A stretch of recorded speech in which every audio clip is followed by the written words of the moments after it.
그 다음 A19면으로 가겠습니다. 자, 이렇게 나왔어요. 또 기사가 연휴 때 못 산 채권 매수 땡땡땡 3년물 사상 첫 연 1.5%대 하락, 이런 머리 기사가 있습니다. 한국은행 기준금리 인하 기대 확산. 기사 보죠. 국고채 3년물 금리가 사상 처음으로 연 1.5%대로 하락했다. 추석 연휴 동안 미국과 독일 등 선진국 금리가 크게 하락하면서 한국은행의 기준금리 인하 기대가 확산된 결과다. 시장 전문가들은 선진국 금리 하락과 신흥국이 경기 부양책 확대로 한국은행의 기준금리 인하 가능성이 높아졌다고 평가했다. 한국은행은 작년 8월부터 올 6월 사이 4차례에 걸쳐 기준금리를 연 1.5%로 인하한 뒤 9월까지 3개월 연속 동결했다. 한 증권사 채권 운영력은 노르웨이, 대만에 이어 인도가 기준금리를 인하하면서 한국은행도 경기 부양 행렬에 동참할 것이란 기대가 커졌다고 설명했다. 인도 중앙은행은 지난 29일 기준금리를 연 6.75%로 0.5%포인트 낮췄다. 미국과 독일의 10년 국채금리는 추석 연휴 동안 각각 0.11%와 0.06%포인트 급락했다. 미국의 경우 10년 국채금리는 연 2.05%로 2.0% 수준에 근접했다. 한국은행의 다음 금리 결정일은 오는 15일이다. 미국이 기준금리를 인상하더라도 외국인이 국내 채권 시장에서 죄송합니다. 국내 채권 시장에서 빠져나가지 않을 것이 란 기대도 이날 금리 하락에 영향을 미쳤다. 그죠? 채권 금리 얘기인데요. 제가 유가 금리 환율에 대해서 진투방에서 다 말씀드렸는데, 그거 다시 한번 복습한다고 생각하시고, 다시 찾아서 보실 분은 보셔도 좋고요. 여기 보시면 용어가 국고채 3년물 금리가 사상 처음으로 연 1.5%대로 하락했다 그랬는데, 국고채가 뭐냐면 국채를 얘기한다고 보시면 돼요. 국채. 원래는 이게 옛날에는 국관채, 그래서 이제 국고관리채, 이런 의미로 이제 국관채 이렇게 불렸는데, 용어가 그냥 바뀌었구나 이렇게 보시면 돼요. 그래서 기획재정부에서 발행하는 국채구나. 즉 국가에서 발행하는 채권이구나 이렇게 보시면 되고요. 돈을 빌리면 이자를 줘야 할 거 아니야. 이제 금리죠, 금리. 그래서 채권 금리. 이게 사상 처음으로 연 1.5%대로 떨어졌다. 그런 내용이에요. 그래서 국고채 3년물이라고 그러는데 보통 3년물, 5년물, 10년물 이런 용어를 많이 쓰는데요. 그건 뭐냐면 채권에는 만기가 있잖아요. 예? 아니, 돈 빌려놓고는 너 언제 갚을 거니? 그러면 몰라, 그건 기약이 없어. 일단 기다려봐, 그냥. 내가 지금 되는 대로 아무 때고 줄게. 이건 말이 안 되잖아. 그럼 어떤 미친놈이 돈을 빌려줘. 내가 3년 안에 꼭 갚을게. 아니면 10년만 기다려줘. 내가 10년 안에 꼭 갚을게. 10년 후에 갚을게. 어떻게 만기가 있잖아. 그래서 그거를 3년 물 그러면 만기가 3년이란 얘기예요. 예? 5년 물 채권 그러면은 만기가 5년이란 뜻이고. 아셨죠? 그리고 일반적으로 보통은요, 나라에서 발행을 했던 기업에서 발행한 회사채가 됐건 하여튼, 공채가 됐건 뭐가 됐건, 국채가 됐건 공채가 됐건, 사채가 됐건, 보통 일반적으로요, 이게 만기가 길면 길수록 이자는 낮을까요? 높을까요? 당연히 높습니다. 그래서 장기채 금리가 원래 단기채 금리보다 더 높아요. 그건 당연한 거야. 여러분이 돈을 빌려준다고 생각해 보세요. 친구가 나한테 돈 빌려달래. 1,000만 원만 빌려달래. 알아서 빌려줄게. 언제 갚을 거니? 내일 갚을게, 내일. 그래? 그럼 이자를 많이 받을 수가 없잖아. 빨리 갚으니까. 물론 친구끼리 무슨 이자를 받습니까? 그냥 설명하자면 그렇다고. 근데 언제 갚을 거니? 그랬더니 한 1년 후에 갚을게. 그럼 이자를 더 받아야지. 당연하지. 빌려주는 사람 입장에서는. 아니, 막말로 저 새끼가 1년 후에 갚는다고? 그 안에 무슨 일이 있을 줄 알아. 막말로 다 진짜. 이런 말 하면 좀 그렇지만. 아니, 진짜 막말로다가 뭐, 당장 교통사고 나서 그 친구가 죽을 수도 있는 거고. 그럼 난 돈 못 벌잖아. 응? 이자라도 많이 받아야지. 그래서 원래 장기채가 단기채보다 이자가 높습니다. 아셨죠? 그리고 제가 항상 명심하실 거는요. 채권 금리하고 채권 가격은 반대로 움직인다고 제가 분명히 말씀드렸어요. 그때. 유가 금리 환율 설명할 때. 그래서 이 보통은 그 시장 금리의 가장 대표적인 게 채권 금리고요. 예? 채권 금리 중에서도 3년물 국채 금리가 거의 그 뭐랄까 스탠다드 그러니까 표준으로 보통 봅니다. 그래서 제가 항상 의미를 아셔야 된다고 그랬잖아요. 채권 금리가 계속 떨어진다. 또는 채권 금리가 계속 오르고 있다. 이게 뭘 의미하는지, 뭘 뜻하는지를 알아야지. 네? 여기 보시면은요, 잘 들어보세요. 국고채 3년물 금리가 사상 처음으로 1.5%대까지 추락했다. 떨어졌답니다. 그럼 채권 금리가 떨어졌다는 거는 채권의 가격은 제가 반대로 움직인다고 분명히 그랬잖아요. 채권 가격이 올랐다는 얘기야? 떨어졌다는 얘기야? 올랐다는 얘기야. 예? 그럼 채권 가격이 올랐다는 거는 왜 올랐을까? 아, 수요가 많으니까. 즉, 그 말은, 너도 나도 그 채권을 원해. 막 살려고 그래. 그죠? 그죠? 여기까지는 분명히 이해되죠? 그럼 여기서 우리가 뭘 읽어야 됩니까?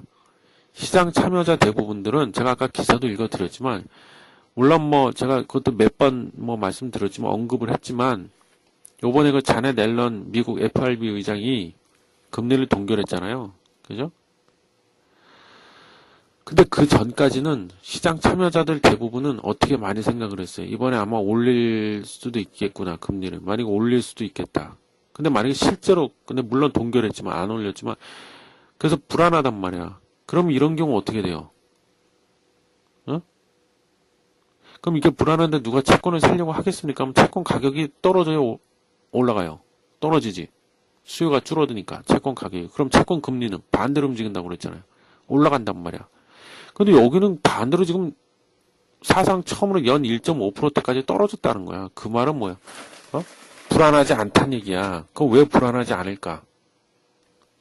아까 기사 읽어드렸잖아요. 대부분은 미국에서 이번에 FRB에서 기준금리를 설사 다음 달, 이번에 안 올렸으니까 다음 달하고 저기 12월 달에 한 번 또 있다고 그랬잖아요.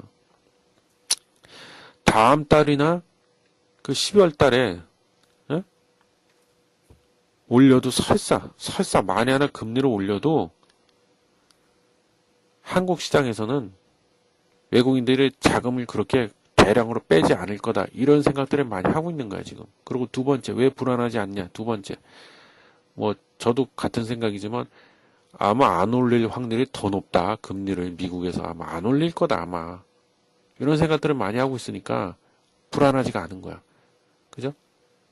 그러니까 채권 가격이 떨어지지가 않죠. 그러니까 반대로 움직이는 채권 금리는 떨어진다는 거죠. 이해 갔죠? 그래서 국고채 3년물 채권 금리가 사상 처음으로 연 1.5%대까지 떨어졌다. 이렇게 보는 거죠. 그리고 여기 기사상으로는 이 사상 처음으로 1.5%대까지 떨어진 원인 중에 하나가 기사에 또 하나 이게 있어요. 한국은행이 조만간에 기준금리를 아마 내릴 거다. 그죠? 이렇게 생각해서 그런다 그러는데, 글쎄요, 뭐, 저는 올 연말까지는 미국에서는 기준금리를 올리지 않을 것이다. 저는 나름대로 이렇게 생각을 하고 있다고 했는데, 그럼 우리나라 경우는 어떠냐? 한국은행에서 과연 내릴까, 안 내릴까? 근데 요 부분은, 저도 사실 반반이에요. 요 부분만큼은 한국은. 내릴 수도 있고, 안 내릴 수도 있고. 그 왜 그러냐면, 이렇게 얘기하면 또 좀 그런데, 한국은행의 총재가 지금 이주열 총재잖아요. 제가 그분한테 뭐라고 하는 게 아니고, 누가 그 총재 자리에 앉아 있어도 똑같을 겁니다. 힘이 없어요. 힘이 없고, 지금 누가 대빵이에요? 최경환 경제부총리잖아요. 예? 겉으로는 뭐 아니라고 하지만 우리 뭐 항상 얘기하지만 우리 훌륭하신 최경환 부총리님께서 총선도 이제 코앞이고 어떻게든 또 경기 살려야 되니까 아마 기준금리 또 내리라고 은근히 또 압박을 하지 않을까 싶어서 그렇게 되면 뭐 한국은행 총재가 무슨 힘이 뭐 말로는 한국은행이 뭐 독립된 기구라고 하는데 아닙니다. 제가 봤을 때는 예? 독립은 무슨 독립? 그건 겉으로만 그런 거고. 그럼 또 마지못해 그냥 기준금리를 또 어쩔 수 없이 또 내릴 수도 있고 제가 봤을 때는 근데 뭐 또 뚝심 있게 난 내 길을 가겠다. 내 생각대로 하겠다. 그래서 안 내릴 수도 있고. 그래서 한국의 경우는 제가 봤을 때 반반인 것 같아요. 반반인데. 근데 만약에요. 이걸 떠나서 지금 이거 반반이라고 하는 이유 말씀드렸는데 그걸 떠나서 그거와 별개로 어디까지나 그거와 상관없이 그냥 일반적인 그 어떤 이론? 뭐 이론이라고 해야 되나? 그걸 기준으로 생각을 해본다면 만약에요. 미국에서 그 제 예상을 깨고 올해 안에 진짜 기준금리 올려버리면 물론 올렸다고 해서 다음날 바로 올리진 못하겠지만 우리도 아마 올릴 수밖에 없을 거다 이런 생각이 들어요. 근데 지금 뭐 보니까 또 뭐 여기저기 또 신문 봤을 때는 저 유럽이랑 일본은 금리를 거꾸로 내리든가 뭐 미국에서 올리거나 말거나 상관없이 금리를 더 내리든가 아니면 그게 불가능하다 그러면 양적 완화 즉 돈을 더 푼다 뭐 이런 얘기가 지금 많이 나오고 있는데 그러니까 미국이랑 완전 반대로 가게 되는 거죠. 그렇게 되면 그건 이제 디커플링이라고 그러죠. 근데 뭐 그 나라 얘기고 한국은 제가 보기에는 내릴지 안 내릴지 반반인 것 같아요. 근데 어쩌면 내릴 가능성이 조금 더 높을 것 같기도 하고 예, 우리 또 한국은행 총재님이 워낙 힘이 없으시기 때문에 예. 하여튼 뭐 그렇습니다. 그래서 근데 대다수 사람들은 한국은행이 기준금리를 아마 내릴 거다 이런 쪽에 더 많은 그 무게를 실어주는 것 같아요. 그래서 금리가 더 내려갔다. 채권금리가. 이게 채권금리하고 무슨 상관이야?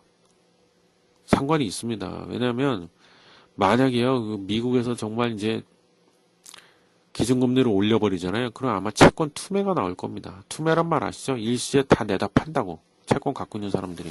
예? 그럼 왜 그러냐면 팔아야지 그럼 바보야?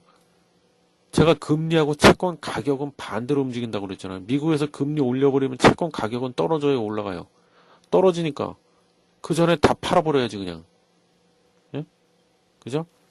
갖고 있을수록 손해인데.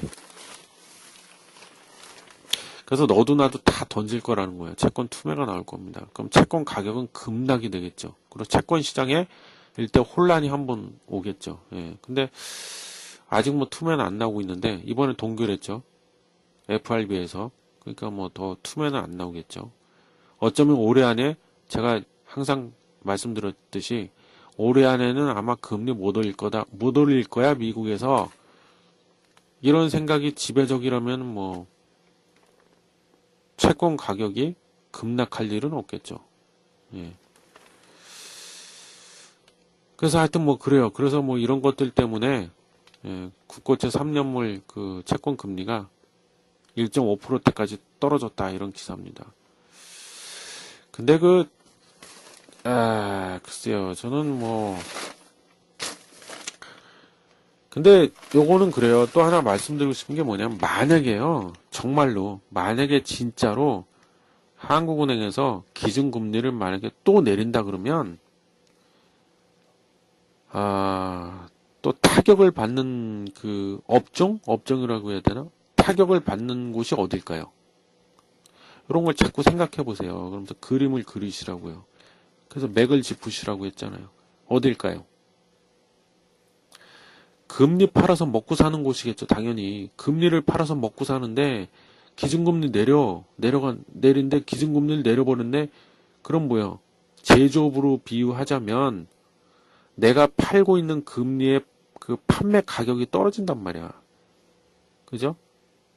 그럼 매출도 줄겠죠. 그럼 좋은 거다, 나쁜 거다? 나쁜 거야. 그게 어딜까요, 과연? 가장 대표적인 곳이 은행이죠, 은행. 어? 예대마진으로 먹고 살잖아. 은행. 그 다음에 보험도 안 좋겠죠. 보험회사들. 예? 채권 가격 떨어지니까 그거.